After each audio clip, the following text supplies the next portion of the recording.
మనం ఎవల్యూషన్ ప్రకారం అబ్జర్వ్ చేస్తే ఒక 200 సంవత్సరాల క్రితం ఇంత లైటింగ్ కానీ ఈ కరెంట్ కానీ మనం అనుభవిస్తున్న ఈ సాధనాలు కానీ ఏవి లేవు. సాయంకాలం 7 తర్వాత చిమ్మని చీకటి వచ్చేసేది. అందుకే 7 దాటిన తర్వాత బయటికి వెళ్ళడానికి సంకోచించేవాళ్ళు. ఎందుకంటే ప్రాణాంతకమైన జంతువులు ఎదురు కావచ్చు, క్రిములు కీటకాలు ఎదురు కావచ్చు, శత్రువులు ఎదురు కావచ్చు.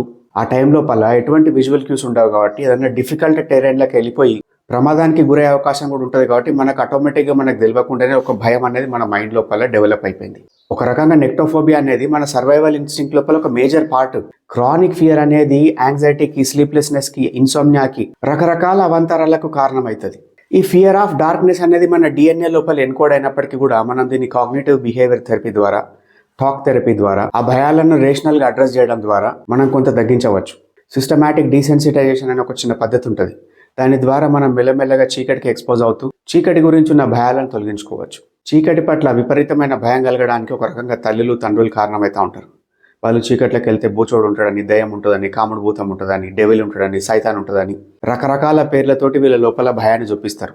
చిన్నతనంలో పడ్డ సీడు పెరిగి పెద్దిన తర్వాత ఒక మహావృక్షంగా మారుతుంది. చాలా మందిలో అబ్జర్వ్ చేస్తూ ఉంటాం, రాత్రిపూట లైట్ ఉంటే కానీ నిద్ర పట్టదు వాళ్ళకు. నా సలహా ఏంటిదంటే, యాజ్ ఎ పేరెంట్గా చీకటి గురించిన రకరకాల అపోహలను మీ పిల్లల మనసు లోపల సృష్టించకండి. అది ఫ్యూచర్ లోపల మీ పిల్లల గ్రోత్ లోపల ఏదో రకమైన డెట్రిమెంటల్ థింగ్గా మారుతుంది.